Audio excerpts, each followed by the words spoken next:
Hare Rama,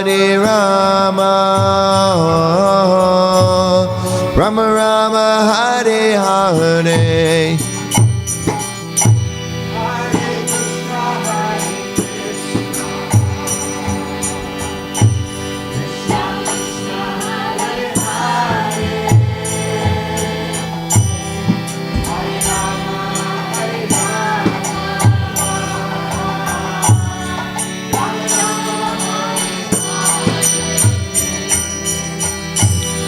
Hare Krishna, Krishna Krishna, Hare Hare, Hare Rama, Rama Rama, Hare Hare.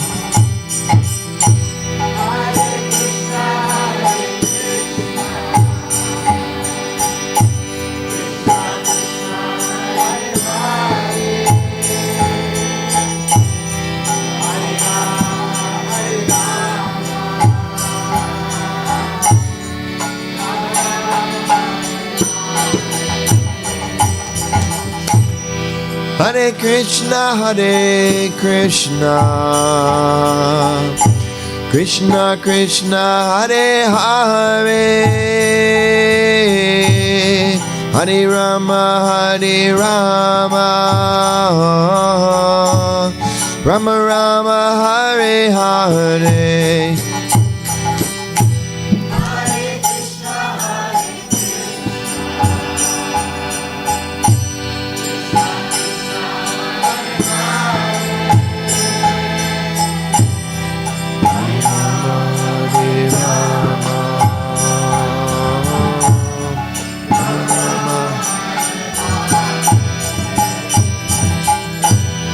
Hare Krishna, Krishna Krishna, Hare Hare, Hare Rama, Rama Rama, Hare Hare. Krishna.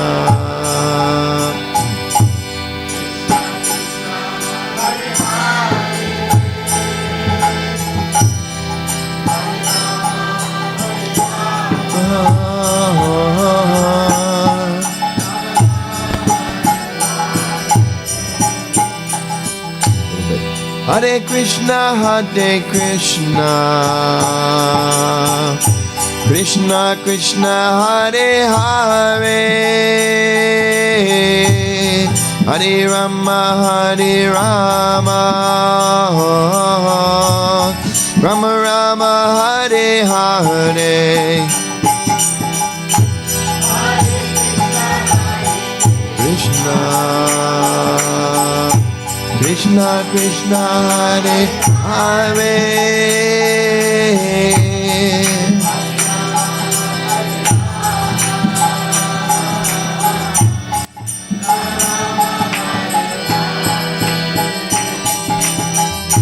Hare Krishna, Krishna Krishna, Hare Hare, Hare Rama, Rama Rama, Hare Hare.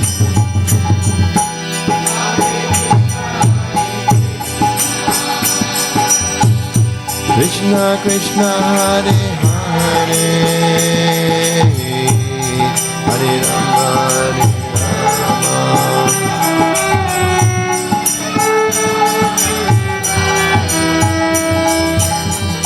Hare Krishna, Krishna Krishna, Hare Hare, Hare Rama, Ram Ram, Hare Hare. Krishna Krishna Krishna, Hare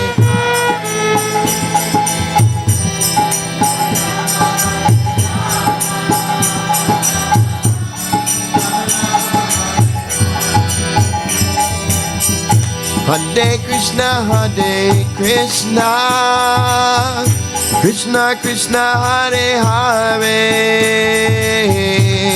Hare Rama, Ram Ram, Hare Hare.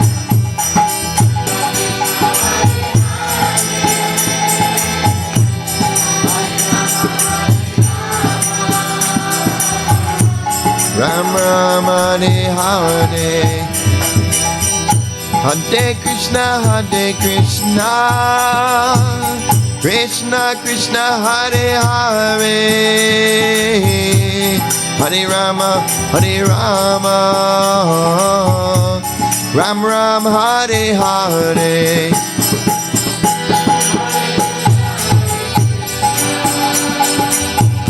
Krishna Krishna, Hare Hare.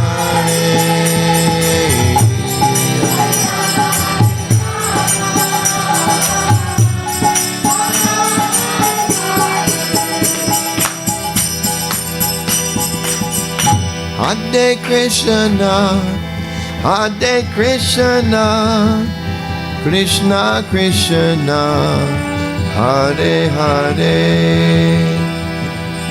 Hare Rama, Rama Rama, Hare Hare.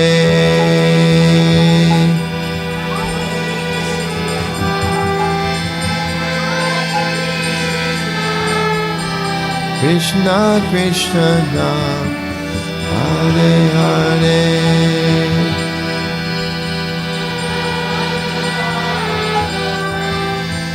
Hare Rama, Rama, Hare Hare. Hare Krishna,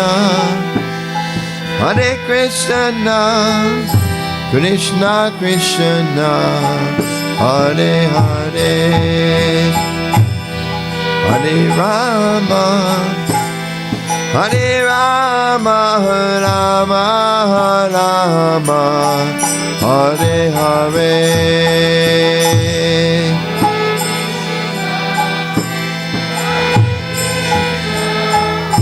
Krishna Krishna, Hare Hare.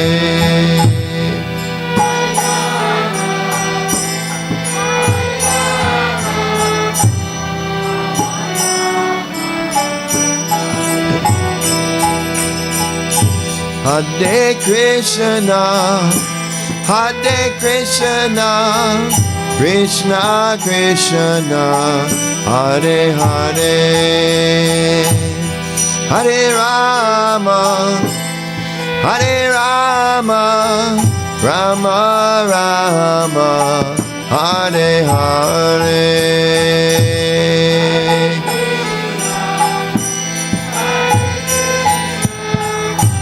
Krishna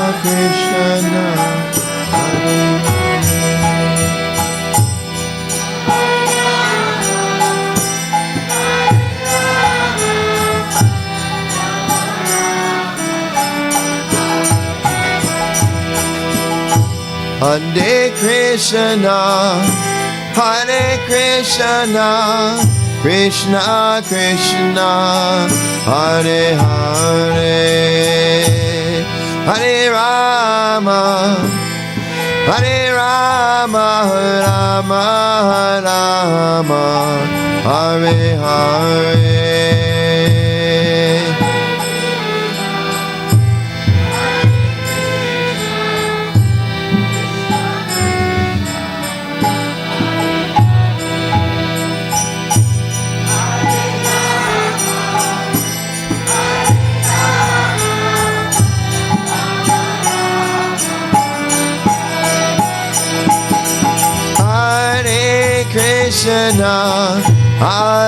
Krishna, Krishna Krishna, Hare Hare, Hare Rama, Rama Rama, Hare Hare.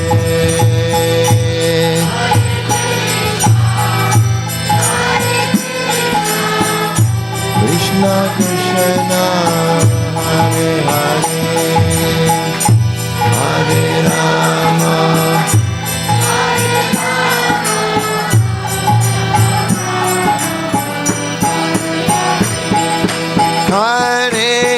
Krishna, Hare Krishna, Krishna Krishna, Hare Hare, Hare Rama, Hare Rama, Rama Rama, Hare Hare.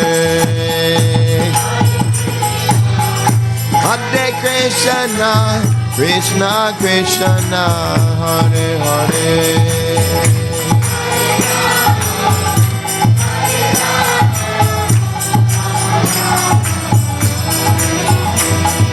Hare Krishna, Krishna Krishna, Hare Hare, Hare Rama, Rama Rama, Hare Hare. Krishna Krishna, Hare Hare.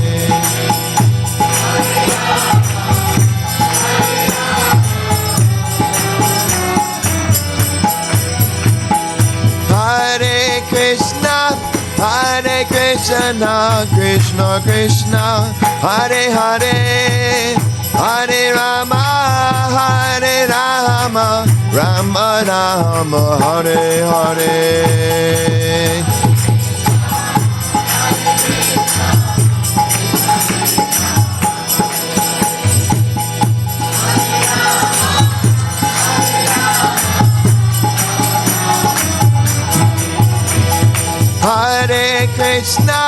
Hare Krishna, Krishna Krishna, Hare Hare, Hare Rama, Rama Rama, Hare Hare.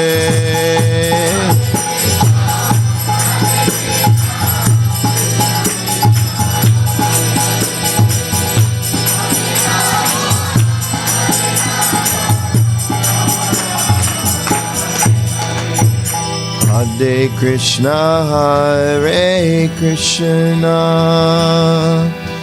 Krishna Krishna, Hare Hare, Hare Rama,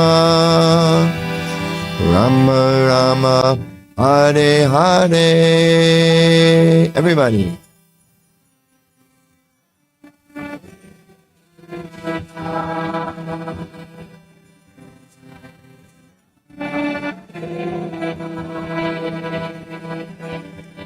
Hare Rama, Hare Rama.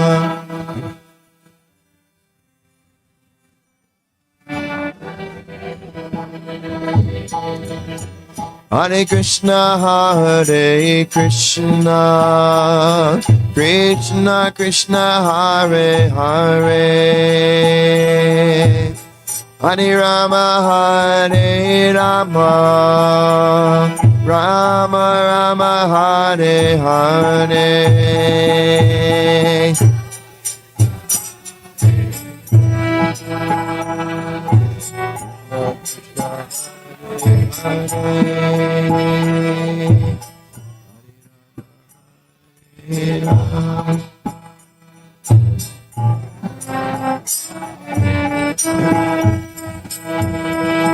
Hare Krishna,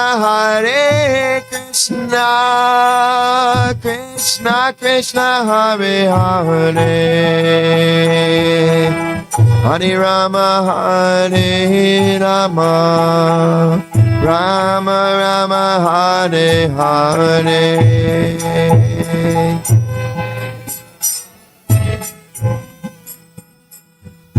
Krishna Krishna, Hare Hare.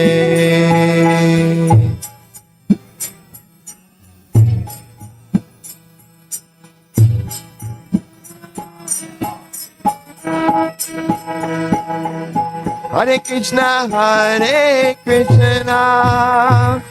Krishna Krishna, Hare Hare, Hare Rama, Rama Rama, Hare Hare.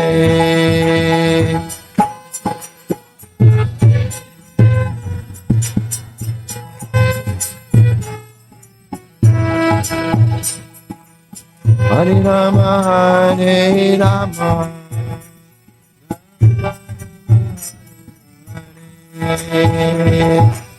Hare Krishna, Hare Krishna, Krishna Krishna, Hare Hare, Hare Rama, Hare Rama, Rama Rama, Hare Hare. Krishna Krishna, Hare Hare.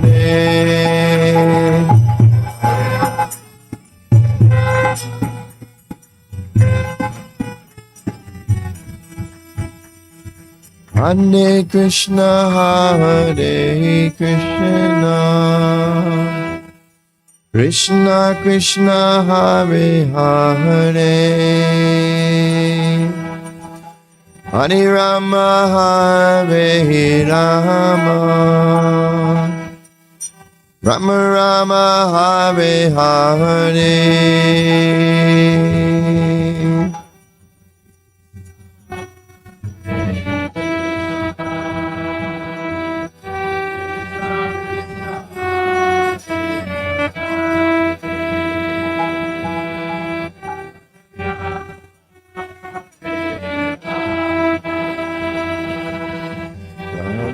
Rama, Hare Hare. Jai Shri Prabhupada Ki Jai.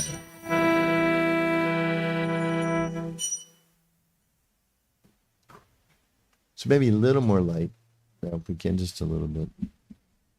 Maybe short. Okay. Hare Krishna. Hare Krishna.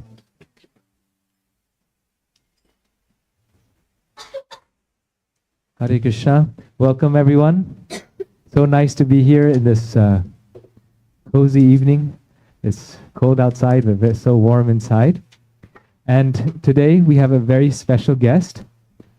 This one. And thank you, Aditya, for so much. Three loud Haribol. Haribol! Haribol! Haribol! So we are so blessed to be at Aditya and Hemalata's home today. They've opened up their home so warmly, invited us here, and graced us with this wonderful occasion to do satsang. And today we have a very, very special guest, His Grace Anuttama Prabhu. He's a disciple of Srila Prabhupada since 1976. So ISKCON, the ISKCON Society, has over now 900 temples around the world. The person who founded this was Srila Prabhupada. And he founded it over 60 years ago, nearly 60 years ago. And some people are his direct disciples. And His Grace Anuttama Prabhu is one of his disciples and also one of the governing body commissioners of ISKCON. So the 900 temples are managed by the GBC. And he's a member of one of the members of the GBC of ISKCON, including our temple here in ISKCON Naperville and ISKCON Chicago. So we're very, very grateful and inspired to have him here. He served as the GBC chairman for ISKCON, as the ISKCON communications minister. So ISKCON has a communications department speaking with the media, dealing with various issues, and he's the minister for that. He served as the temple president in Denver and Boulder, and he has served on many, many boards, such as Bhaktivedanta College, one of the colleges of ISKCON as well. ISKCON also has over 100 farm communities, colleges, restaurants, and so all of these things are very much part of this wonderful society. He lives in Washington, D.C. with his wife Rukmini and his son Gauravani, who's also a very famous singer. We enjoy Prabhu's bhajans, kirtans so much. And today we have the great fortune to hear his wisdom and divine words. It's a very special opportunity for all of us because today we've been graced with this wonderful association and company of His Grace Anuttama Prabhu. Let's give one very loud, warm welcome with three loud Haribols. Haribo! Haribo! Haribo! Also with us is our temple president, Her Grace Premananda Mataji. And Haribo, Haribo! And thank you again, Aditya, for making such a nice arrangement, especially for the valet parking. It was so nice. Hare Krishna. So, we refer to ISKCON's founder Acharya as His Divine Grace because he's so perfectly representing the words of Krishna. And so, to whatever extent we're repeating what we've heard from him and from our other previous acharyas, to that extent only can our words be considered a little bit divine, because we're trying to reflect that. One thing I noted on the way in, we have our hosts are a gynecologist and a surgeon.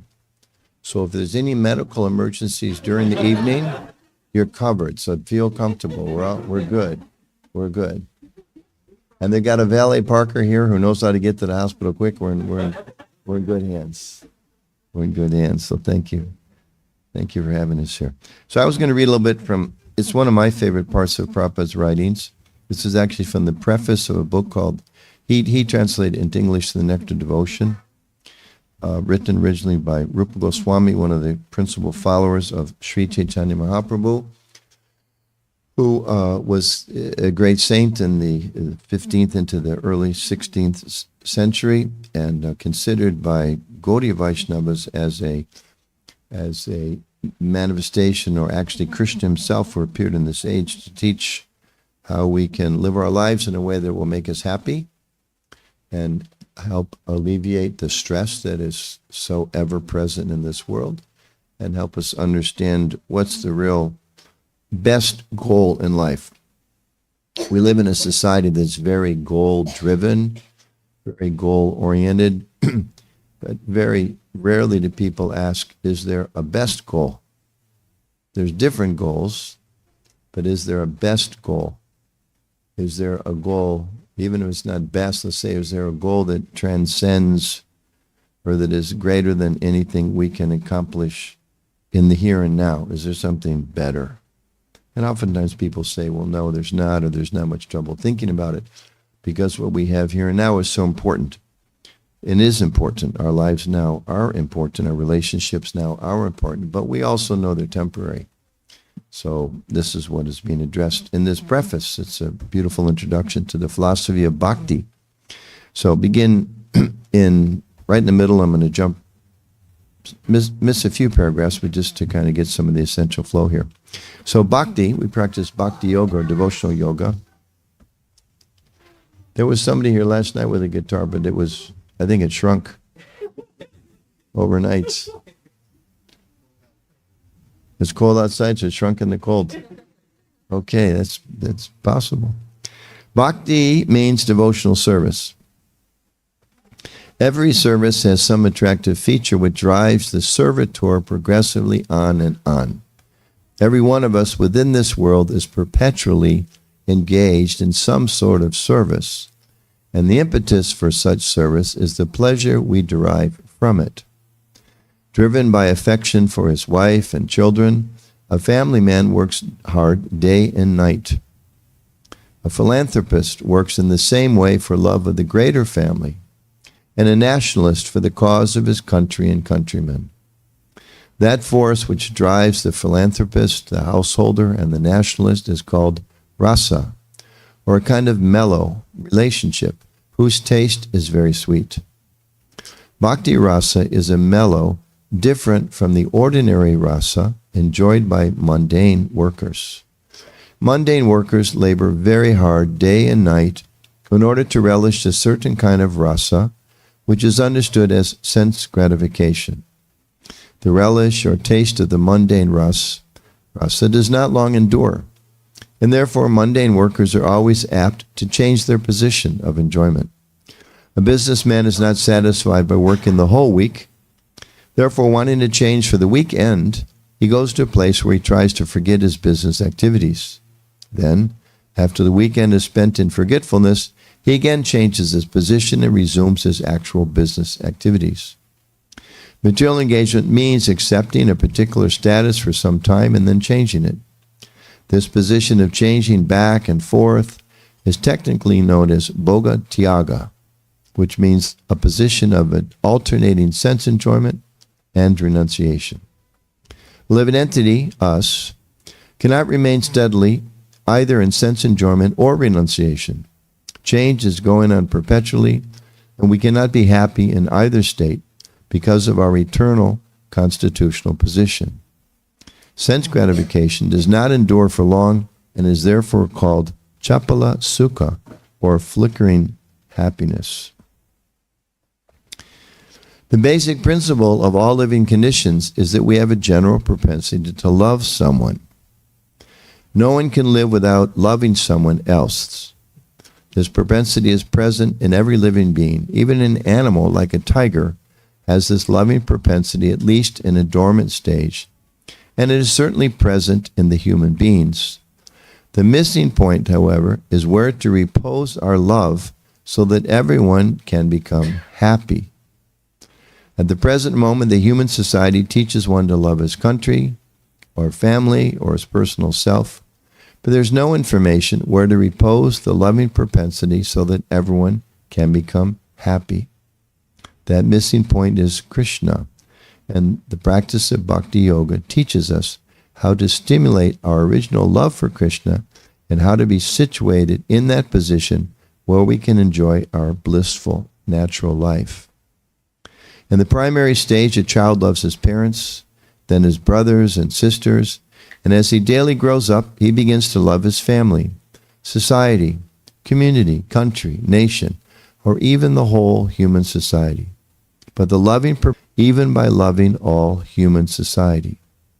That loving propensity remains imperfectly fulfilled until we know who is the Supreme Beloved. Our love can be fully satisfied only when it is reposed in Krishna. This theme is the substance of Bhakti Yoga and this book, Nectar Devotion, which teaches us how different transcendental mellows. Our loving propensity expands just as a vibration of light or air expands, but we do not know where it ends.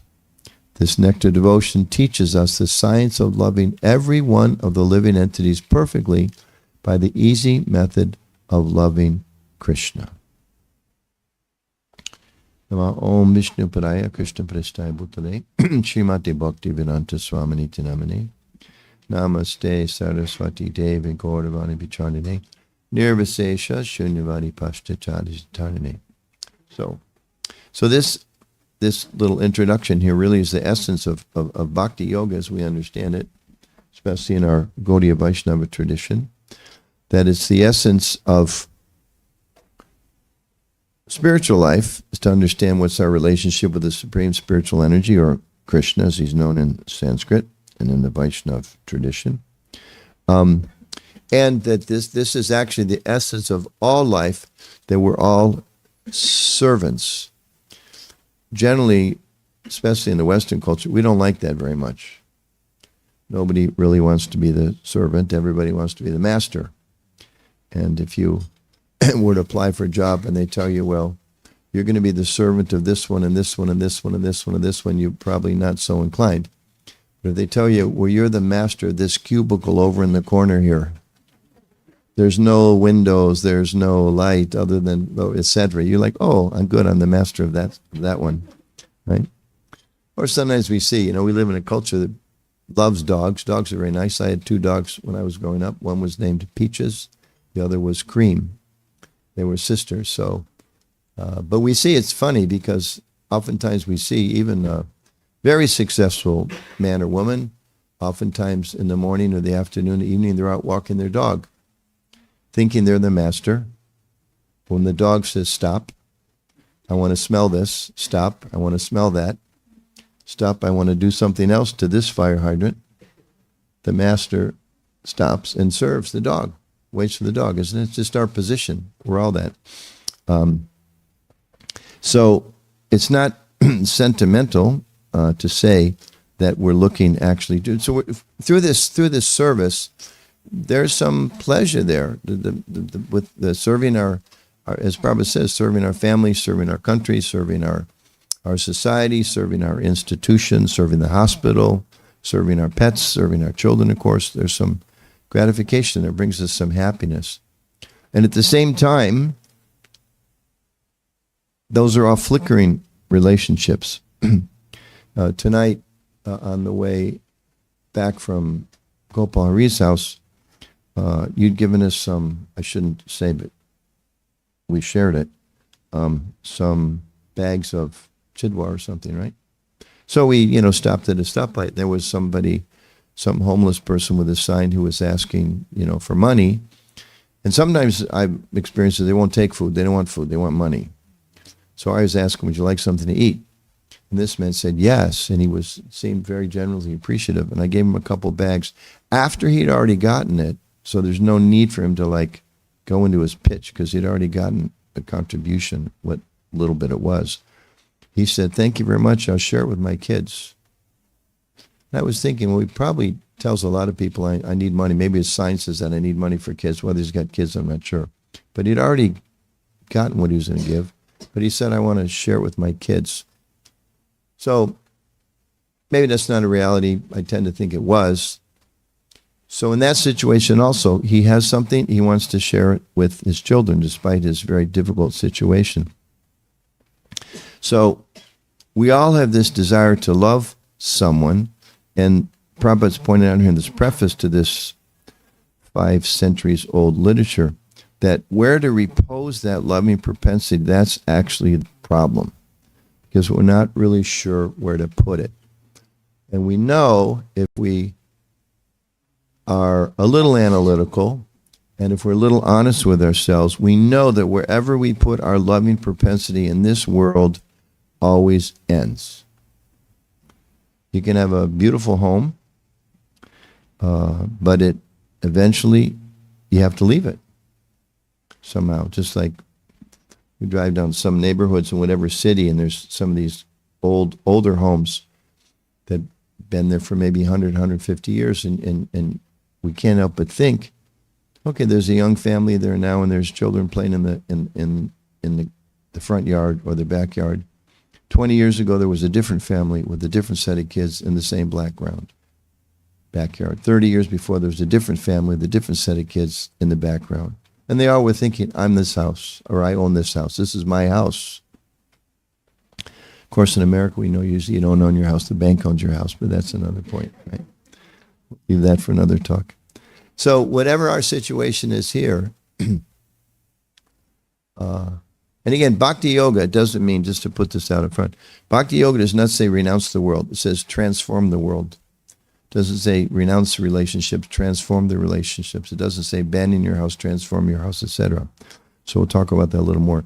But just as far as material experiences, we know whatever we have, it decays, and it gets tired, just like I've heard, years ago I heard this, I've never asked. Maybe you can confirm, someone in the medical field. It's not exactly surgery, but that when people have cigarette addictions, as an example, one way they help people kick their cigarette habit is they say, okay, smoke one cigarette. Now, as soon as it's out, smoke another cigarette. Now smoke another cigarette. Now smoke another cigarette. We all know after 5 or 6 or 7 or 8 or 9 or 10 or 12, no matter how addicted you are to that nicotine, it becomes what? Repulsive, isn't it? So just analytically, if that cigarette gives real pleasure, the more cigarettes you have, the more pleasure should be, isn't it? If it really gives pleasure, by definition. If it is a source of pleasure, the more I have, the more pleasure I should have. So things of this world, the more we have, the more everything becomes a little tired after some time. It's just the nature of this world. So things grow tired, they come to an end. And we all know this is the subject of most of the movies and most of the songs and most of the books that sell and absorb people these days. They very often break your heart, isn't it? They very often break your heart. Again, it's the nature of this world. We can try to ignore it. We can try to pretend it's not real. It's not a fact, but it's a fact. We all know that. Read any newspaper, listen to any news story. Oftentimes, not always, but oftentimes people's hearts are broken. And if they're not broken, eventually there's separation. My wife's uncle, not too far from here, he lived in Milwaukee. Maybe some of the old timers used to drive to Milwaukee. His name was Mel Schlesinger, and he owned the Toyota dealership in Milwaukee. And it was a pretty successful dealership. when he used to drive to Milwaukee, there was a big sign with him holding up his hands, big billboard, said, "Welcome to Milwaukee." Right? We all know car dealerships are often very subtle and sophisticated in their presentation, so I think his was like that. So, very nice man, and very successful, very successful. And he was one of those people that at 85 looked 60, and at 90 looked 70. And you just wonder, is he going to go on forever? And we went to visit him one time, and he told me kind of half humorously, but behind it there was some poignancy, because he was an avid golfer, and I think he golfed like 18 holes of golf till he was 92, 93 every day. He was very healthy, one of those men that just retains his good looks, and it's very, very, very handsome man. But he told me, he said, the problem is I love to play golf, but he goes, every time I get a new partner, they die on me. Actually, he's the best friend of everyone, so that he actually is someone worthy of our repose in our love and affection. And the Bhagavatam, which is considered the graduate study of the Bhagavad Gita, it explains in detail Krishna.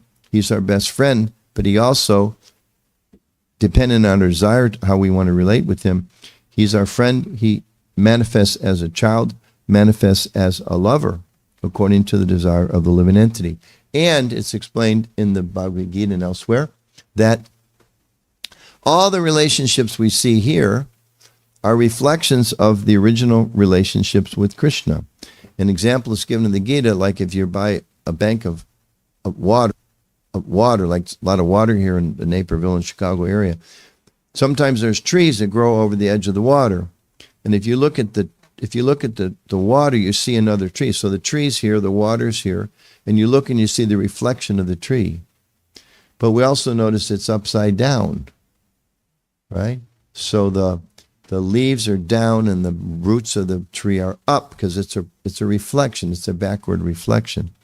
So this analogy is given about the nature of this world, that this world itself is a reflection of the original and eternal spiritual world. And because it's a reflection, it doesn't last. Just like we can imagine if there was a nice tree with wonderful, luscious looking fruits on the side of a lake, and we saw it and we misunderstood. We thought that's the tree and that's the fruit, and you reach in to grab a fruit, but you come up with water. It looked like fruit. I remember as a child in my mother's home, on the dining room table, she had a nice pot of fake fruit. I think because she didn't want to have to go to the store every week and buy new ones to make the centerpiece look good.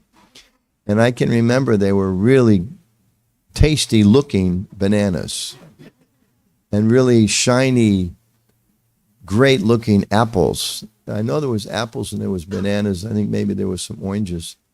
And the weight was the same, the color was the same, everything was the same. But, if you'd like, I think I tried once or twice, if you try to open the banana, there's nothing to open. And if you were foolish enough to bite into the apple, there's no taste there. It looks like the real thing, but it's not the real thing. So the Bhagavad Gita and other Vedic literatures explain, and other traditions explain, that actually human form life is very special. Because the animals, just like it's fall and winter's coming. So you see a lot of the animals are scurrying around. Where I live and where I'm staying in Naperville, lots of squirrels, and they know winter's coming. So they're working really hard. They're collecting nuts and fruits and berries and whatever else they collect, and they're burying I have oak trees near where I live, and they're all burying acorns, right? Acorns like crazy, planning for what's next. So they have economic development. I was reading an article the other day about, just skimming it, thought, I don't know much about raising bees, but it's talking about certain species of bees. They all live through the winter, and they all gather around each other to keep out the cold. And sometimes they say, beekeepers, you can go and put your ear against the hive. Don't open it, because you let the cold air in, you could kill all kinds of bees. But they can sometimes hear them during the winter very softly, and they know the bees are okay, they're surviving. So they have very, very elaborate systems of of social development. Other animals as well. You talk about elephants. If elephants are attacked, they form a circle around the babies to protect them. And, sometimes they say, well, that's just, what's the term they use? What is it? Escaping me now. It's just some mechanical force. Not interest. Oh my gosh, such smart people. Nobody's remembering this word. This is a collective senior moment we're having here. No, just there's a natural force there, and they just do it. Like the hummingbirds fly to South America. It's not because they're thinking they want to go to a warmer climate. They just do it. Anyway, whatever that. So there's an idea that it just happens by some force. But the Vedas explain, no, there's intelligence there. We're starting more and more studies that are talking about intelligence and even culture. Why does this tribe of monkeys, they wash their fruit before they eat it? This tribe of monkeys doesn't wash their fruit, but when somehow they interchange, this tribe learns to wash their fruit, which means they have knowledge, they have intelligence, they learn things, etc. So the Vedas explain, we eat, we sleep, we have families, we have economic development. Animals sleep, they eat, they have economic development. We have defense systems, right? Big debate in this country every year. How many trillions of dollars should we spend defending ourselves? Animals also, they don't spend trillions of dollars, but they have systems for defending themselves. The one thing that differentiates us from the animals, according to the Vaishnava Vedic tradition, is that we have the ability to ask, who am I? How did I get here? Where did I come from? Where am I going? And who put me here? If anything, what's the force behind everything? Whereas the animals, they don't think like that. They just think, collect acorns, it's getting cold, right? And oftentimes we're thinking in our own ways, collect acorns, it's getting cold. But there's something more. We do have to collect acorns, right? It is getting cold. Make sure you have enough acorns of some variety because the cold is coming. But to think that that's the whole thing, that's a loss. So that's the idea that's presented in the introduction to Bhagavad Gita. Prabhupada says, okay, at least that's the theory. Accept that theoretically, that the higher purpose of life is to understand Krishna. Krishna is the source of everything. The formula for actual happiness is connecting with him. So then if we accept that, at least theoretically, then the question becomes, well, what does that mean practically to my life? Am I supposed to do something different? Is something supposed to change? So it's being described how we can live in the world. Prasad Bhakti is focused on this, how we can live in the world, gradually awaken our spiritual knowledge, gradually awaken our spiritual understanding, gradually awaken our relationship with Krishna. How we can purify ourselves. Bhagavad Gita, Krishna says that yogi lives only for purification. So how do we live in this world and be doctors and be lawyers and be real estate agents and professors and every other job that we possibly might have and students? How can we live in this world in such a way as actually reawakening, purifying ourselves and reawakening our relationships with God? So it's described that the most important thing that we can do is associate with spiritually minded people. Like, I'm amazed at all of you. I think there must have been like a collective breakdown of like stoves or something because everybody came here tonight on a Tuesday night. So obviously there's no dinner at home, so you came here instead. So I'm really grateful.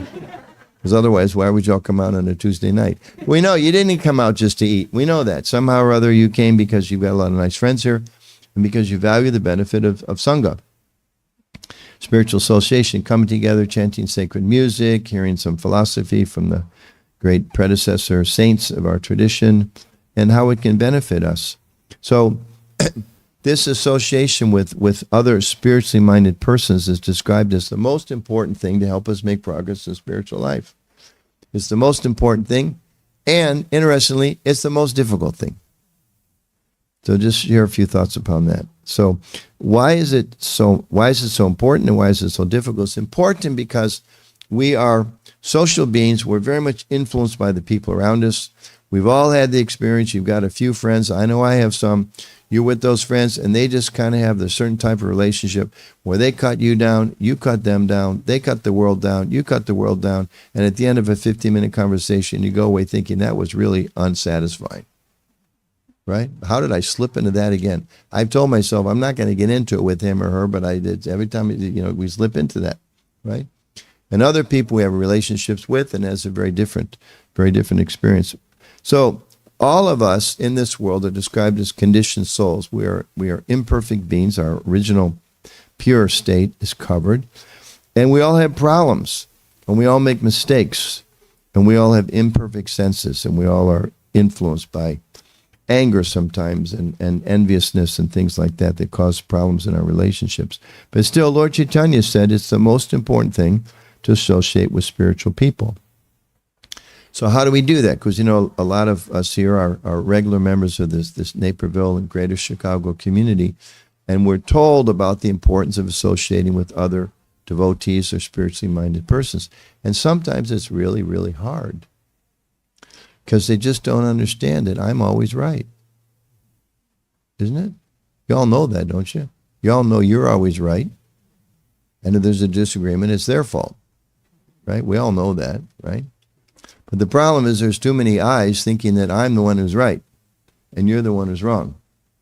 I wrote a message to one of the people in my communications team today, and I said, actually, because there was some disagreement on something we needed to do, I said, I actually appreciate when you disagree with me, because I know your disagreement comes from you're a very intelligent person, because you're devoted. So please continue disagreeing when you think it's appropriate. And they sent a message back like a little smiley face. And I wrote back and said, I'm serious. Don't send me a smiley face. I'm serious. I want you to disagree with me when there's a differences of opinion. But oftentimes we disagree just because we're disagreeable, right? We know that most of the people that disagree with us is because they're disagreeable, right? It's nothing I did to make them disagreeable, they're just disagreeable people. That's the way we see the world, at least. And therefore there's conflict, so everybody's thinking everybody else is disagreeable. So for those who are trying to practice spiritual life, how do you live with a bunch of people that sometimes are very inspiring and sometimes, just like I said, everyone in the world is a guru. Everyone is a guru. Some people teach us what to do. Some people teach us what not to do. Isn't it? It's true. We can learn from everybody. So how do we live with people that sometimes teach us what to do and too much of the time teach us what not to do? Or at least it definitely rubs us that way. And it's actually quite easy. It's actually quite easy. And the formula is taught by Lord Chaitanya Mahaprabhu and expressed by our acharyas all the way to line. We just have to understand I'm a servant. Material impulses is I'm the master. And why are you in the way? Right? I'm trying to drive down the road. I got to get to work. I got to get to the office, and you're driving too slow, or you're driving too fast, or you're doing this, or you're doing that. Why are you stopping me from what I need to do? This world's meant for me. I mean, we maybe not think in such gross terms, but in a subtle way, you're in my way. Or the modern expression, you're in my face, right? Don't get in my face, buddy, right? And then there's conflict because we're thinking, and we know it's a fact, there are limited resources in this world. So I went to a conference about 10 days ago about faith and AI. And the leaders, it was mostly a Christian group, and there were people that were they knew 1,000 times more about technology than I do. I told them when I came, I said, I don't know anything, but I like to learn. And they were talking about the threats of modern technology, particularly AI, and the need for ethical people, philosophical people, spiritual people to give some kind of guidance how to utilize these things. Because if not, they were describing how this technology is so, in this particular, about how AI uses so much energy and so much water, and without government stepping in, industry is very unlikely to regulate itself. And one of the presenters who had some degree of expertise, I forget his stature, what his credentials, but he was describing some towns that he'd studied, where there was a small town in Indiana or Kentucky or someplace, and he said there's many, where they had approached the town fathers and said, look, we'll give you $50 million, let us build this AI facility here. And they didn't really explain to them, we're going to use all your water, and we're going to use all your electricity. And they said that they get, in some of these communities, they don't have much financial resources, and they tell them we're going to create jobs. They said in the old days, they built a plant in town, they would bring 500, 1,000, 2,000, 3,000 jobs. They said one way you can tell an AI facility from up above is a huge structure with a very tiny parking lot. Anybody guess why you have a huge structure with a tiny parking lot? Nobody works there. Nobody works there. So they build these huge structures. They get $50 million. They take all the water. They take all the energy. And after a short time, they got to build more power plants. So the cost goes up. So the local people, he says, so many studies, after a certain period of time, the local people are thinking they're going to be save something, but actually it's going to be costly. So these things go on. This is the nature of this world. In part because they're thinking, I'm the master. I'm the enjoyer. So this little community gets shafted 20 years down the road. It's not my problem. They ought to know. You know, or maybe they're thinking, as some people are, well, the technology is so wonderful, they'll solve the problems in the future. But either way, there's this illness actually in every one of our hearts that we're, to the extent we're thinking, I'm the controller, I'm the master, things are meant for my enjoyment. And that leads to conflict. It leads to conflict between siblings, conflicts between spouses, conflicts between companies, conflicts between countries. So Prabhupada describes in his 7 purposes of ISKCON that our purpose of our society on a greater level is to promote spiritual knowledge for the benefit of society at large and to bring about real peace and unity in the world. Because people can have unity if they understand we're all spiritual beings. It's not like I'm black and you're white and I'm male and you're female and we're from Russia and they're from Ukraine and Gaza and Israel. Those are all misconceptions. They're based on ignorance of who we really are. Because of that, the people are fighting. So Bhagavatam is making this point, Nectar Devotion is making this point. If we develop the actual mentality and we understand I'm not the master, I'm the servant, especially and including in a spiritual community. Someone is senior to me, I'm their servant. Someone is junior to me, I'm their servant. You don't have to get into like a whole false ego, we say a hunkar, like it's not like a whole analysis, rather like where are they on the pecking order? Well, we know what the pecking order is if we're spiritually minded. I'm at the bottom. Lord Chaitanya himself, incarnation of Krishna, manifestation of Krishna, Supreme Personality of God. It said, I'm the servant of the servant of the servant of the servant of the servant. 7 times removed. That's the example that he said. And we know Krishna, right? You're all familiar with the Bhagavad Gita. What's the picture of Krishna on the cover? What's he doing? He's driving the chariot, right? He's the Uber driver, right? And Arjuna's in the back, right? So Krishna's the chauffeur, and Arjuna's the guy in the back that's, going to the office and telling the chauffeur, don't get me there and smoothly. I got things to do. So the Supreme Personality of Godhead wants to become the servant of his devotee. That's described here. Why? Because there's a rasa, there's a taste in it that's very satisfying. We just went through this month, Kartik month. We celebrate remembering the Damodar Leela, where Krishna, in his baby form, he's God, but he comes and plays as a baby. Mother Yashoda, in his relationship with her, she gets angry with him, so she goes to tie him up, and he's like, you can't tie me up, I'm God. But then she just wants to tie him up so badly, she gets all the rope in the whole house to tie him up, because she feels I'm his mother. It's my duty to make sure he's raised properly. If I don't raise him properly and discipline him, he's going to grow up to be a bad boy. That's her love for him. So she gets all the rope in the house and goes out to tie him up. It's 2 inches too short. So she goes back in the house and gets a whole bunch more rope, goes to tie him up, it's 2 inches too short. 3 times it's 2 inches too short. So something non-material is happening here. And it's described, finally Krishna thinks, okay, she's my mother. I have this relationship with her. She wants to tie me up, okay, tie me up. So he becomes a servant. He becomes controlled by his devotee. Yudhishthira Maharaj, after the Mahabharata war, Yudhishthira wanted Krishna, please stay here longer. We need your association. He said, okay, I'll stay. So many examples, hundreds of examples, unlimited examples, eternal examples. So if God enjoys being the servant of his devotee, what are we doing thinking I'll be happy trying to be the master? Like one of those great American philosophical moments, duh.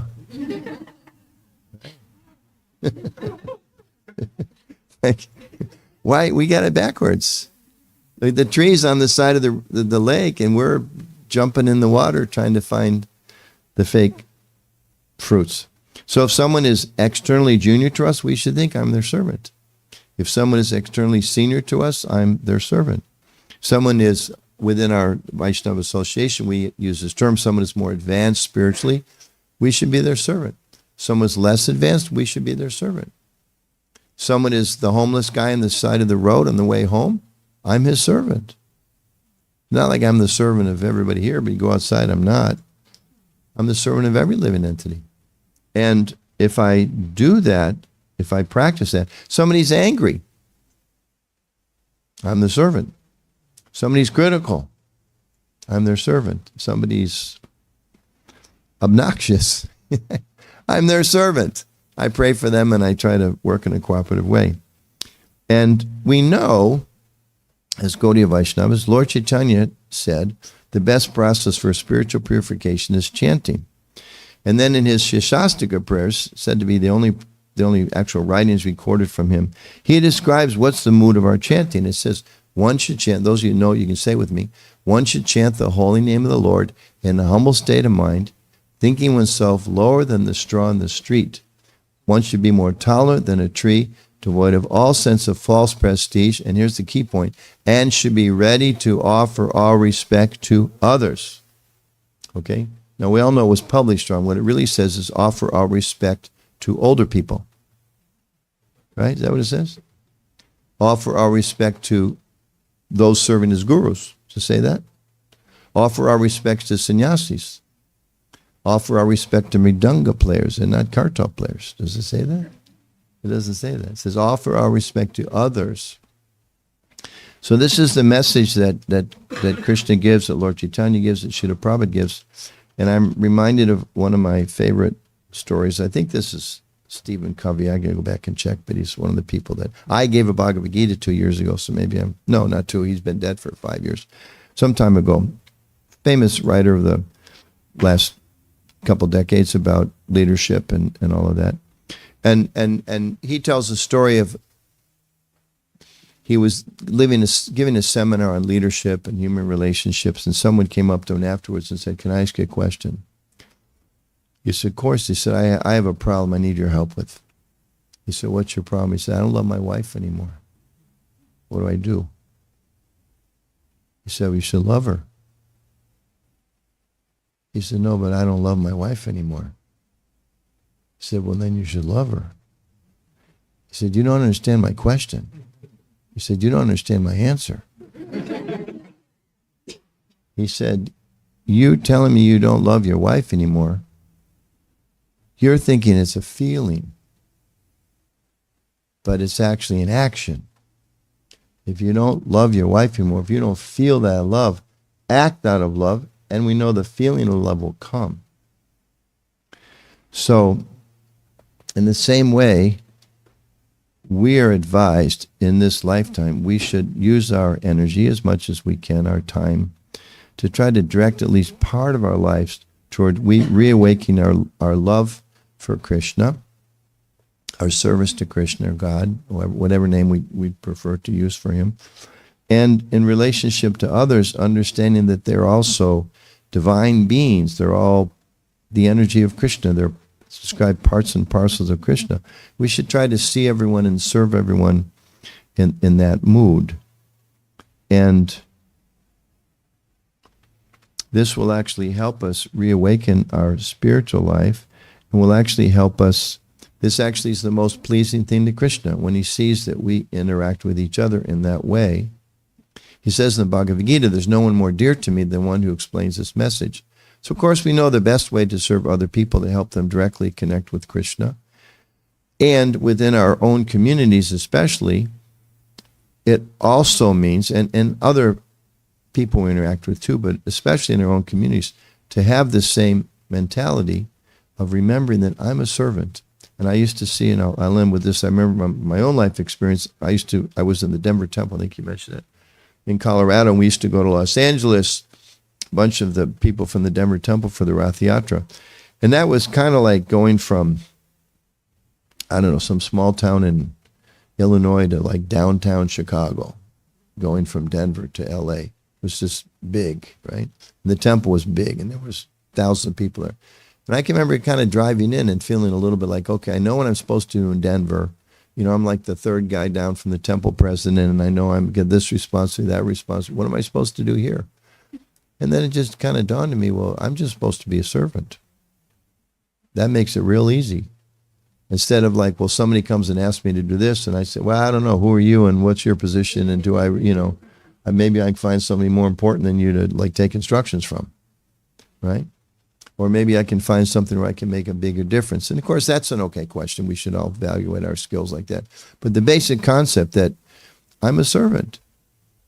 And Prabhupada mentions in the Bhagavatam that, you know, to our materialistic sense of who we are, nobody wants to be a servant. We all want to be a master. I mentioned that before. But Prabhupada uses this beautiful expression. He says, when we awaken our service to Krishna, it is the most, quote, congenial form of intimacy. We all want intimate relationships with our spouses and with our friends and with even with our employees. You know, we want some deep connection.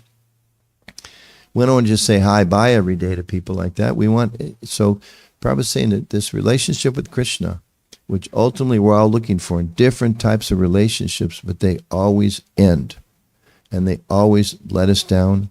And sometimes before they end, before anything, they break our hearts. It's just the nature of this world. If we develop this relationship with Krishna, it goes beyond the life of this body. It's just a temporary, it's just a car. It's just driving us around. And it's going to end someday, soon. But we're the soul, we're the consciousness within the body. If we use this life to reawaken our connection with Krishna, our service attitude towards Krishna, and we act in a service attitude towards others, we'll be happy, we'll be contributing to the peace in the world, and we'll be awakening our knowledge of Krishna and understanding where real happiness lies. Instead of keep trying things that don't work again and again and again. The last thing I'll mention, Prahlad Maharaj in the Srimad Bhagavatam, he describes that pleasure of this material world is like chewing the chewed. And I think almost all of you here have Indian roots, so you all know you go and you get some sugar cane juice, right? And they squeeze the sugar cane and they get all the juice out, and then there's nothing. And sometimes they put it through 2 or 3 times to get all of the juice out. And sometimes, you know, they'll just scrape it off and you chew on the sugar cane itself. But then eventually reaches a point there's no more flavor and you spit it out. Now, my similar experience growing up in the United States, we don't have sugar cane here, you know that, it's rare. We have chewing gum. Okay? And when you're a kid, one favorite pastime of school children, until they catch you, is you chew your gum. And what do you do with your gum when you're in the classroom when it's all over? What do you do with it? Yes, you stick it under the desk. Thank you. Thank you. I know you never did that. I didn't either. But we saw the other kids do it, right? Right? You take your useless chewing gum and you stick it under the desk. Now just imagine some really foolish kid comes along and like they're desperately from some chewing gum. They don't have any, you know, nickel to go buy a stick of gum. So they rip, you know, they take off the chewing gum out the bottom of the desk. Yeah, that's the expression. That's what we're supposed to experience. Yeah. Yes, thank you. You're the hostess. You should stand up and show everybody that expression. Yeah. It's not very attractive. It's like, oh, that's horrible. And it's not me. It's the Shastra. You know, thousands of years old sages have talked about this and studied this and repeated it. Our efforts towards trying to be happy in the material world, separate from God. And again, you know, we can have homes and kids and cars and vacations. We can and should, and we're going to do all those things. We can spiritualize those. That's wonderful. But if we do those things without a spiritual purpose, connection, it's like chewing the chewed. Whichever analogy you like better. The sugar cane juice, the sugar cane that's useless, or if you want to be more graphic, you all live in America, it's a gross place, right? Bubble gum. From the bottom of the desk. So that's what they say.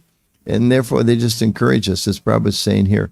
We experience some rasa in our relationships. We all know that. We're conscious living beings. There is pleasure in our relationships with our loved ones and our friends and our country and all the things we sacrifice for and we serve for.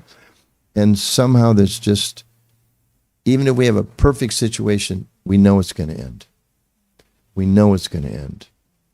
And the way we can really perfect that is to put the focus of those relationships on the here and now and Krishna and our relationship beyond this body, beyond this life, and understanding who we really are spiritually.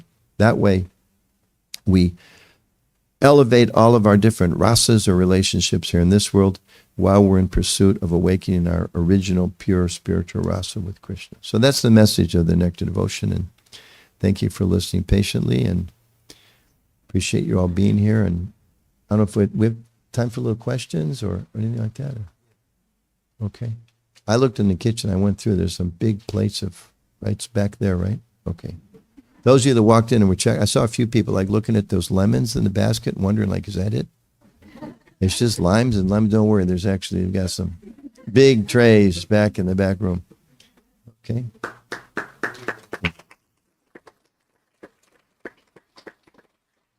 Not prabhu.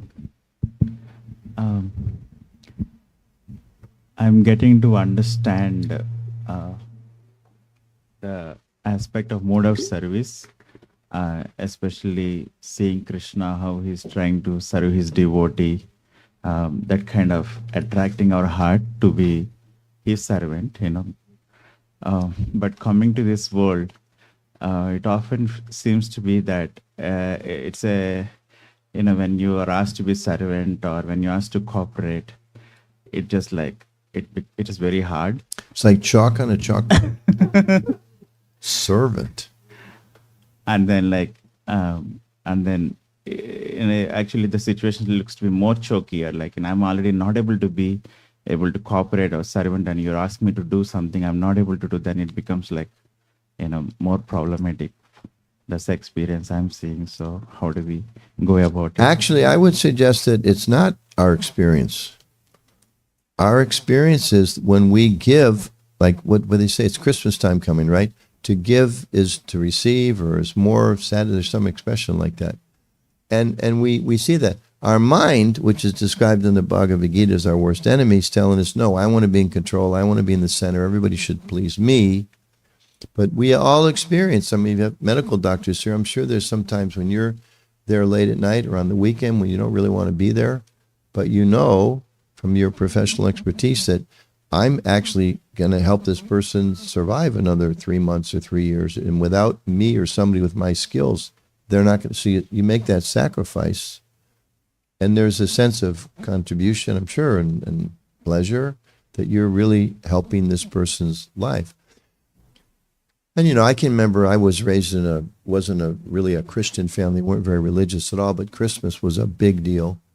And, it was kind of nice getting the presents you got, but what was really fun was giving your present to the others. That's what you really, was like, okay, whatever, I get so many sweaters and pants and shirts and toys and, great. But did you like the sweater that I bought for you? That's really, so that actually is our experience. We all experience that. And that sometimes gets covered by different material emotions, envy and greed and lust and things like that, fear. But when if we look at it, we actually get greater pleasure by serving others. When you do something altruistic, but it's like we have this bad habit of thinking that's not what brings me pleasure. So we kind of, like a rubber band, we go back to that position of trying to control. But when we do, we realize this doesn't really make me happy. It doesn't mean we don't have to control things. If you're a businessman or, if you're a parent, you've got to obviously have some control of your children. You got to control your car. But it's not thinking that by controlling that is going to make me happy. As devotees, we're controlling things ultimately to serve others and to please Krishna. So don't listen to your mind. Yeah. These are the same 3 people that asked questions the last 2 nights. Anybody?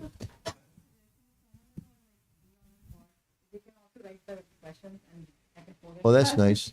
And I won't even look when you pass the notebook around. Yeah, that's very kind of you. Hare Krishna. How did it end up over here? Okay, go ahead. You're next. Prabhu, just wanted to ask when you were saying we should be in a mood of servant of the servant. So how do we cultivate that mood and at the same time balance it out when something is unfair, like something unfair is happening to us and we have to stand our ground? Then you're the service of righteousness. There's no conflict. Right? Shouldn't you be the servant of righteousness? If you see something wrong, being a servant means you fix it. It doesn't mean you if you see something wrong, you arrogantly tell everybody it's wrong and then go away because you don't have time to fix it, but now you've disturbed everybody else. That's not it. If you see something that's significantly wrong, if you're in the mood of a servant, then it's your duty to fix it as best you can. If it's not that important, sometimes you have to tolerate it and come back later. Just like it's these days you try to like find out the news and you just get bombarded with and somehow I got some news report and they always pull you in. Some man it's in America someplace, San Diego someplace, was going into some forest and he goes there like every day and pulls trash out, and he's pulled out like tons of trash. And I keep thinking like, it's got to run out at some point in time. I mean, it was just a 3-4 minute news story. And he just felt it needed to be done. So that's what he spends he pulls up like big, huge bags of bag after bag after bag after bag after bag, because he's feeling he's the servant. So in the similar way, if we're understanding, okay, this planet belongs to Krishna, if I should also, if I see some dirt someplace, I should clean it, right? Whether it's the environment or somebody's abusing someone or hurting someone, I should, to whatever extent I can, I should try to help solve that. If I'm thinking I'm the controller, I'm the enjoyer, what do I care about your problem? Right? Right? Okay. Hare Krishna, Prabhu. We'll go here and then back. You're on. Yes, I wanted to ask, like you said, the service is important, and service sometimes always works under the 3 modes of nature, and everyone is on different modes of nature, and you have to work effectively together, but conflicts arise, and how can you operate in a situation where you have to understand that they're in a different mode of nature, but we still can't grasp that point? We sometimes forget in that moment. We can't grasp that point? Yeah. Well, even modern psychology, they talk about we're influenced by different things. Did you just do something with the sound? It seemed like it. So, I've been taking some training on trauma, and they talk about how in the past there wasn't much understanding of the long-term effect or the causes of trauma in people's lives. A lot of times people are struggling with anger issues or relationship issues or abusive behavior, this or that. And we try to solve that behavioral issue without trying to understand what's the deeper cause. So in the same way, basketball game's over. In the same way, we should try to have that kind of vision and compassion to know that we don't know why people are acting the way they act. I might have told the story the other day against that Stephen Covey woman. It's really good. He explained that he was on a subway car, Chicago, New York, or someplace. There was a parent there, got on the train with 2 children, small kids, 8, 10, something like that.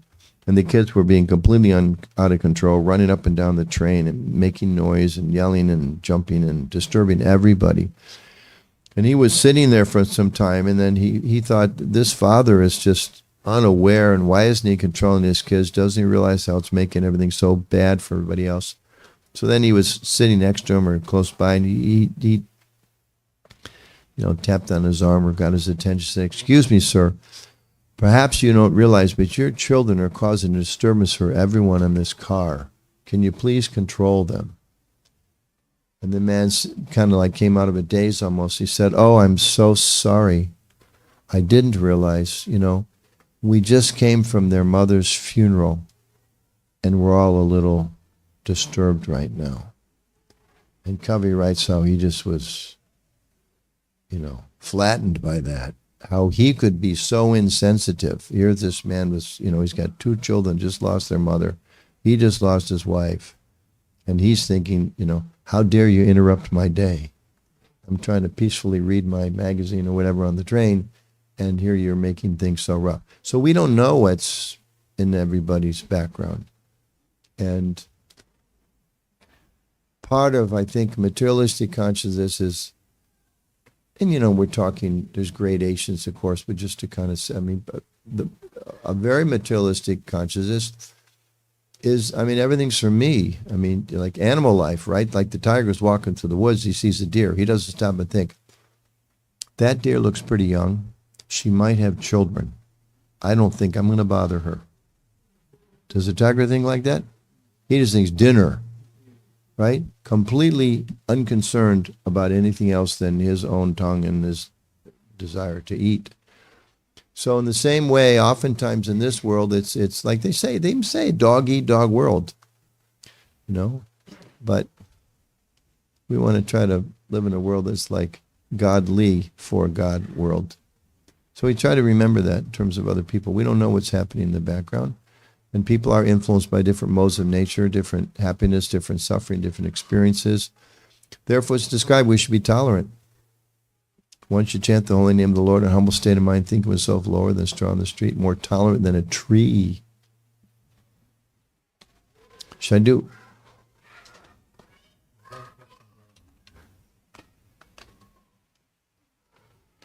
Yes.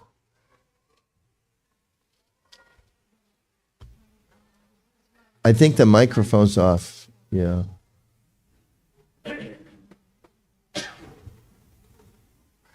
Yeah, this is my first time here. And First time. Yeah. It's my first time here too. You know the host and the hostess? Yeah. They're my very nice husband people. knows. My Good. husband knows. Good. Oh, good. Yeah. So I have a question. I feel today very deeply fortunate to be alive today, because given what is happening around the world, Yes. I count my blessings. And I should say, like, it's obvious, but my background is born as a Hindu, raised as a Hindu. So very much, as in at least I've been listening to the name of Lord Krishna since all my life. Yes, you are blessed. Yeah, but however, I'm grateful to live in a safe place, surrounded by people who are discussing spiritual discourses and discussing the teachings of Lord Krishna. Yet I'm aware that this peace is not shared by everyone. Sometimes I the wonder. peace is not shared? Have you said the peace is not shared? The peace, as in Peace, P-E-A-C-E. okay. The peace is not shared Yes, for sure. by everyone. And sure. some or all of you may have been aware about the incidents, acts of terror across the world. Innocent lives are lost, sometimes even in the name of religion. And I wonder if I can give up my religion, stop thinking about Krishna, will the terror stop? Sometimes it's a sad reality, but Wait, I didn't follow it. If I give up my religion, if I stop thinking about Krishna, will the terrorism stop? Yeah. Oh, that's an interesting question. yeah, that's the sad reality. Yeah. So how should we pray, act in such circumstances? Because people who think about the name of religion, and just because some people are thinking about Lord Krishna, they're being killed. It's a reality. So how should I pray? How should I act? Yeah, and conversely, there's probably people in the world that kill in the name of Lord Krishna. But other people are killing. Yeah, and I'm saying in the same way, we can be sure there are people in the world that are killing people in the name of Lord Krishna. There's people there. We live in a very crazy time. There's Muslim extremists, there's Jewish extremists, there's Christian extremists, there's Hindu extremists, there's Sikh extremists, there's atheistic extremists, There's American extremists, there's Russian extremists, there's Hungarian extremists, there's male extremists, there's female extremists, there's elderly extremists, there's young extremists. So we need to make sure we're not extremists. But you're right. I mean, it's you know, sometimes I say, you know, the worst thing in the world is religion. Yeah. No, I would no, because spiritual life is meant for purifying our heart. But if it becomes an excuse, if just to give a simple example, you know, when we come here or we go to a temple, we bow down in a certain way. You know, we fold our palms or we go down on our hands and knees. We bow down in a certain way. If you go to a Catholic church, they have little benches that fold down and they kneel on their church and their benches. If you go to a mosque, our Muslim friends, they bow down a different way. And, you know, different traditions, they bow down a different way. Sometimes people will become very disturbed. My way of bowing down is the right way, and what you're doing is wrong. But what's the purpose of bowing down? The purpose of bowing down is becoming humble. You know, I mentioned the other night, I remember years ago, I met a man from a particular religious tradition. He didn't like mine. And we were talking about our destination. And he said, "Are you sure you're going to go to heaven?" And I said, "Well, you know, explain to him I'm hoping to become pure and go back to the kingdom of God one day." And he said, "Well, I know I'm going to go to heaven." And I said, "That's wonderful." He was Protestant, so I asked him, I said, "So what about the Catholics?" You know, those of you that don't know, right? There's two main, well, there's three, but Catholicism and Protestantism, two main branches of Christianity. I said, "What about Catholics?" He said, "Oh, no, they're definitely not going to go to heaven." It's a true story. And then I asked him, I said, "Okay, so the Catholics are out. So what about other Protestants?" You know, I can't remember if he was Baptist or whatever. I said, "So you're this Protestant group. What about the other Protestant groups? Are they going to go to heaven?" He said, no, they're not. And then I thought, okay, I'm going to really go for really find out where he's coming from. I said, "So that means only the people in your church are going to heaven? Is everybody in your church going to go to heaven?" He said, "No."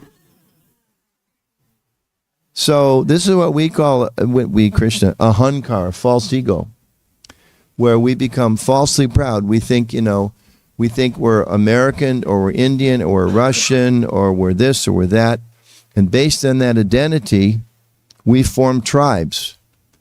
And based on that tribal identity, we try to exploit other tribes. I mentioned the other night, I mean, okay, we're in Chicago. I don't know the nature of this history. I don't know the history here. If we were in Canada before a public gathering, maybe not a small gathering like this, but it was a big gathering, we would begin by offering our appreciation and our recognition and our acknowledgement of the native Indian American tribes, First Nation tribes that lived there until the Europeans came and wiped them all out. Right? You talked about the attacks. I don't know which attacks. It's like every day there's attacks, right? Every single day there's attacks.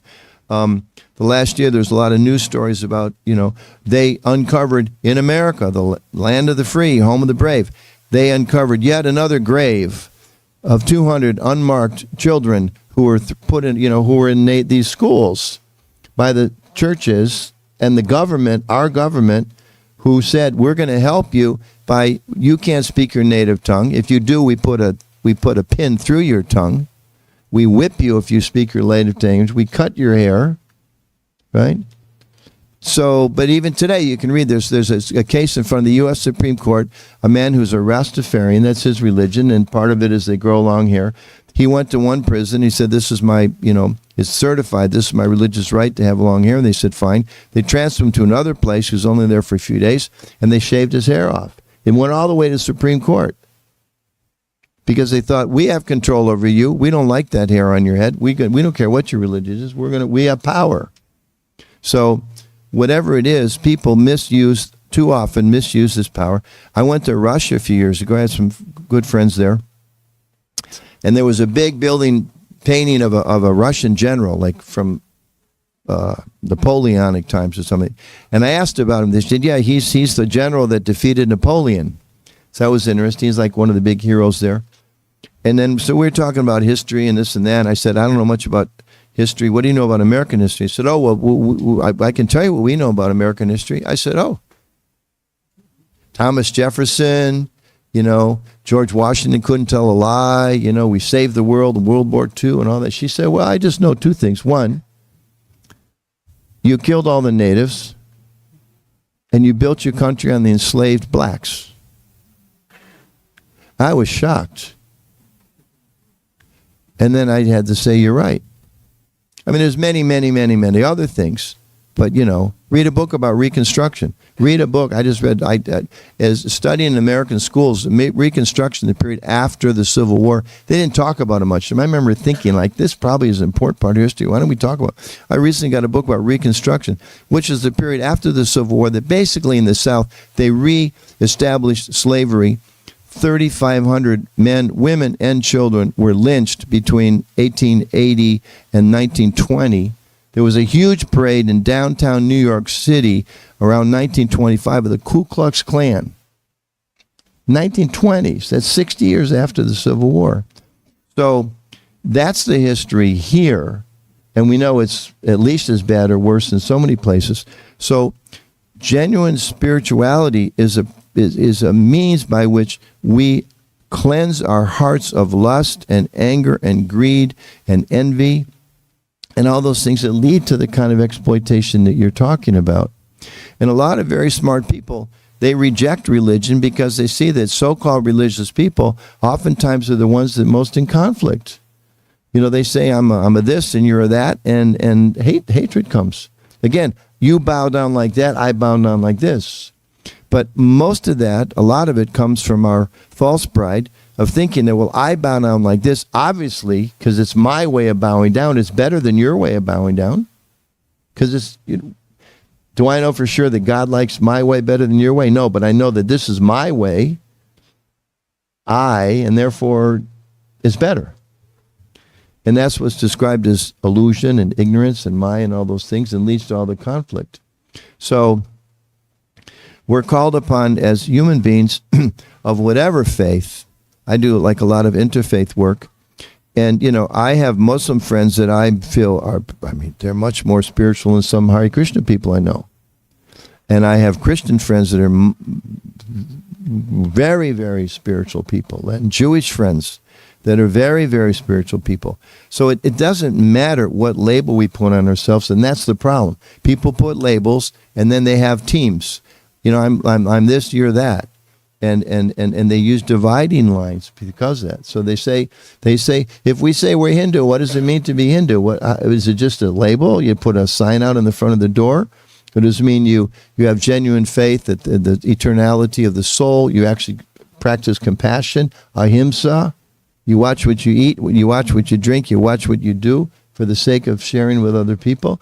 If one's a real Christian, does that mean they're trying to understand that Jesus Christ came to teach about love of God and that he taught about toleration and about compassion, so much so that they crucified him and all they did was pray? My dear Father, forgive them, they know not what they do. Ooh, that's the kind of person I want to follow. I don't care if he's Hindu or Jewish or what, I want to follow that. So I think that's what we really want to try to do. We should aspire for individually and as a community, that we actually awaken the spiritual qualities that every Shastra in the world, every scripture in the world says is deep within us, but we're distracted by less important things that build upon us, that evoke negative qualities, evoke harmful behaviors, self-destructive behaviors. We're meant to learn to gradually, give those up for something higher. Is that okay? That was one of those questions that strikes a chord. Yeah, thank you. Yes, Prabhu.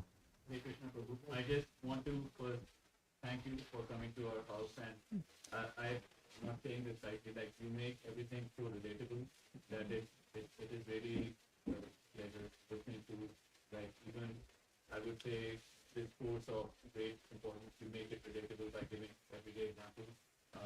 Thank you. It was very, I would say, very good. My good fortune to listen to you. I must And as our host, dinner is served. I know there are many more questions. My question is partly a question and my understanding of things, which I hope is correct, but I want to know that. Like my wife, she is a disciple, and thanks to her, she's my guru inside the house. So we have discussions and discourses. So one of those discussions Only was, inside the house. Why inside the house? I should work on that. Okay. Please. So that we should surrender to Krishna, and he will make everything right.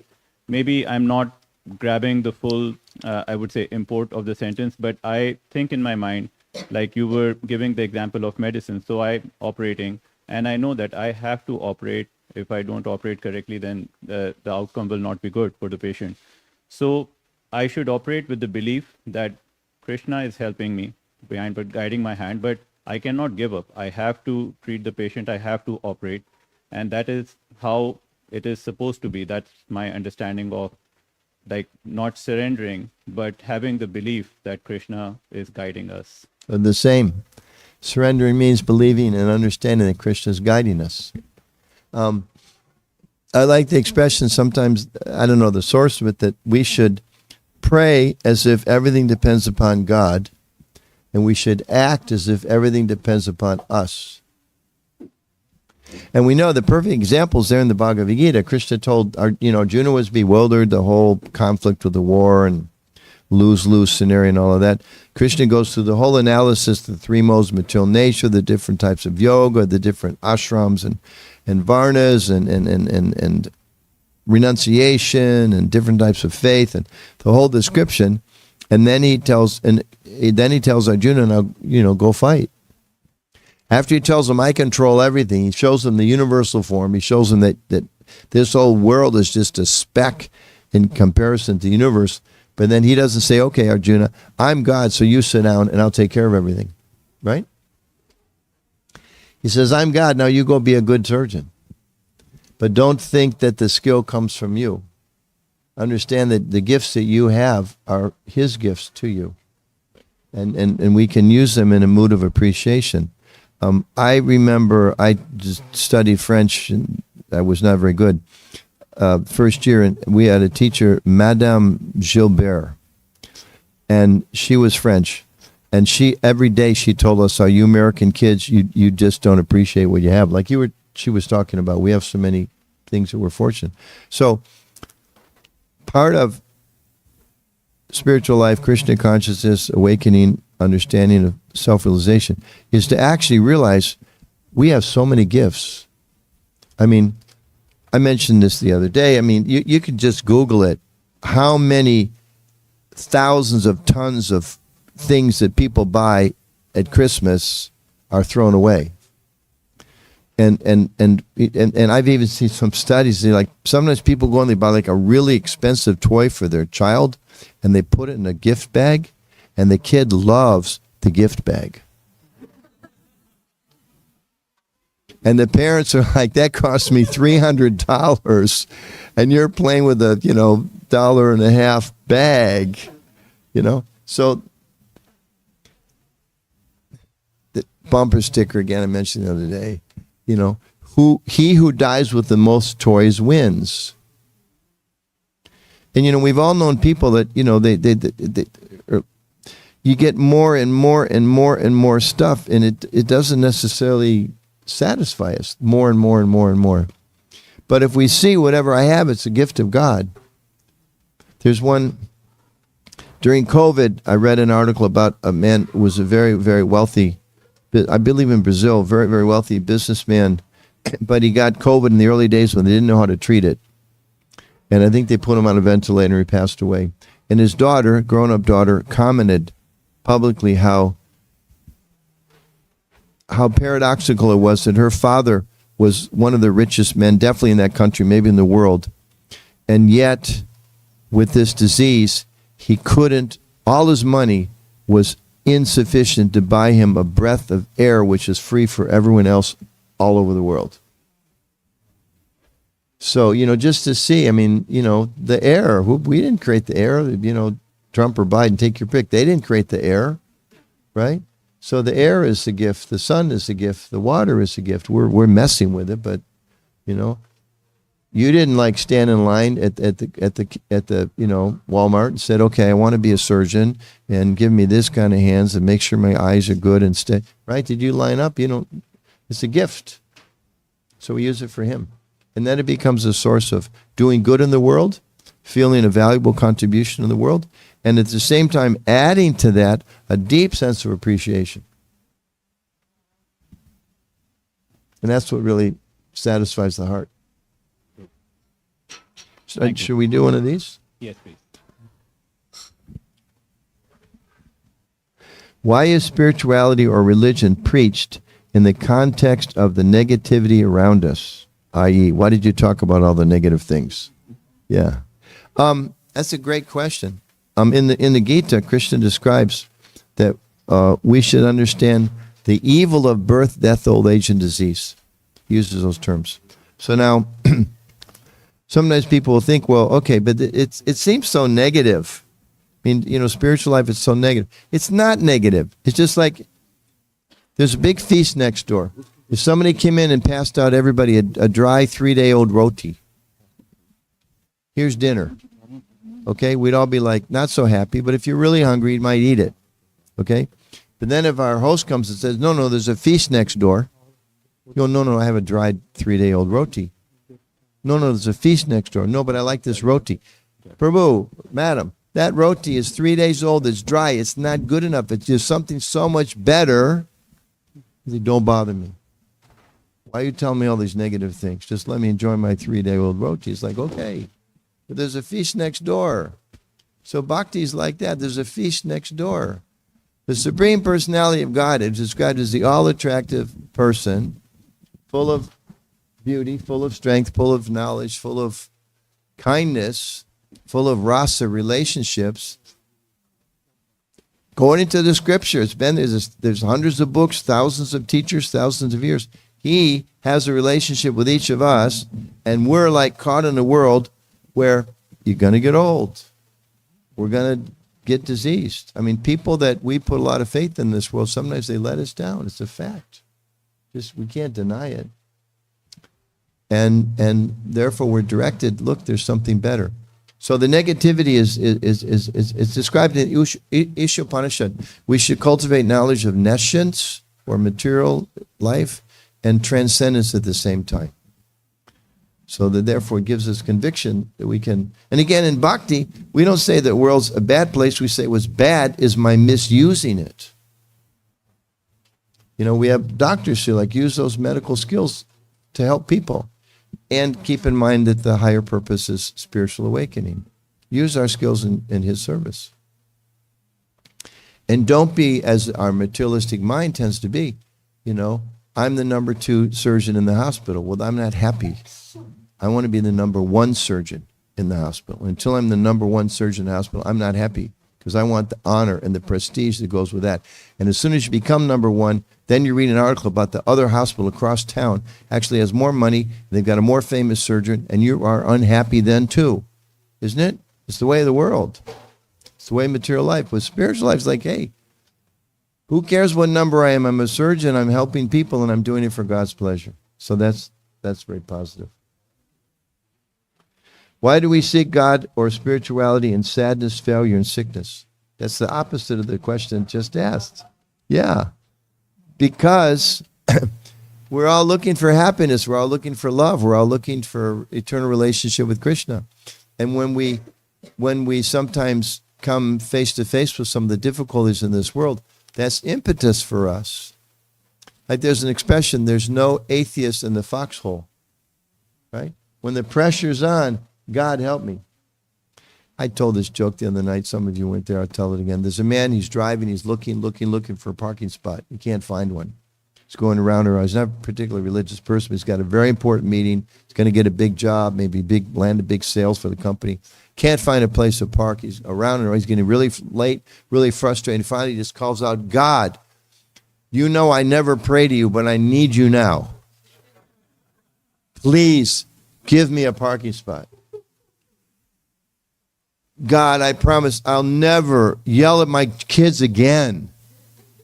I'll be nice to my wife. I'll never swear. I'll stop smoking. Just please, please, please give me a parking spot. And then out in front of him, the clouds part in the sky. And a beam of sunlight comes down just in front of his car. And there's a parking spot. And he looks up in the sky and he says, God, never mind, I found one myself.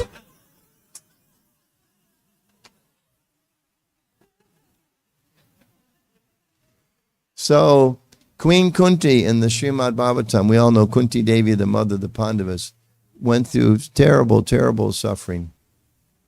Her children were, driven out into seclusion. Her husband died under horrible circumstances, etc., etc. And she prayed in the Bhagavatam, Dear Krishna, please, these difficulties, they help me remember you, so let me experience them again and again and again. She had that strength of conviction. So sometimes, unfortunately, the sadness and the difficulties and the failures, they serve as impetus for us. And in that way, they're actually our best friends. Those very difficulties can be our best friends. I don't have a watch. I apologize for that. I do know I've got an airplane flight in about 12 hours. And I do know most of you have to go to work pretty soon. So there's more questions here. I can hang around for a while and answer other questions if anyone wants to come up. Or maybe are they ready for us? I don't see. They both disappeared. Maybe they just got tired and they know where dinner is and we don't. I'm not sure. Is she? I'm just thinking it's because it's Tuesday night and maybe we should wrap it up and let everybody have dinner, or what do you think? Prabhu, I think we're left with two questions. It's whatever you think is best. We can go through the questions. What do you think? Well, we would vote, but voting is not trusted in this country anymore. What time is it? It's 8:45. We should probably. I think we should probably stop. Okay. I think we should stop here. Yeah, and I if anybody wants to follow up on some of these other questions. Yeah. Oh, let me answer this one. Why is attaining consciousness only through Krishna preached in ISKCON, and why not other gods? A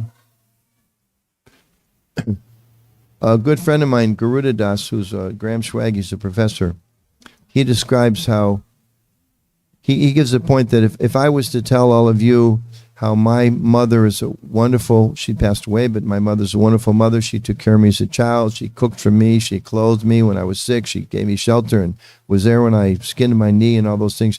You'd all think, oh, isn't that nice? You had a nice mom.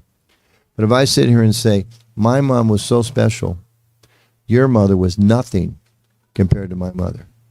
My mother would blah, blah, blah, blah, blah. Your mother didn't do this, your mother did. If I put down your mother to glorify, you would all be a little offended, right?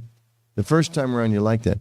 So this is the nature of religious, many times, not always, but sometimes that becomes the nature of religious reflection upon others, is we think mine is so good that I look down upon others. We would describe that, whoever asked this question, great question, that's simply religious immaturity.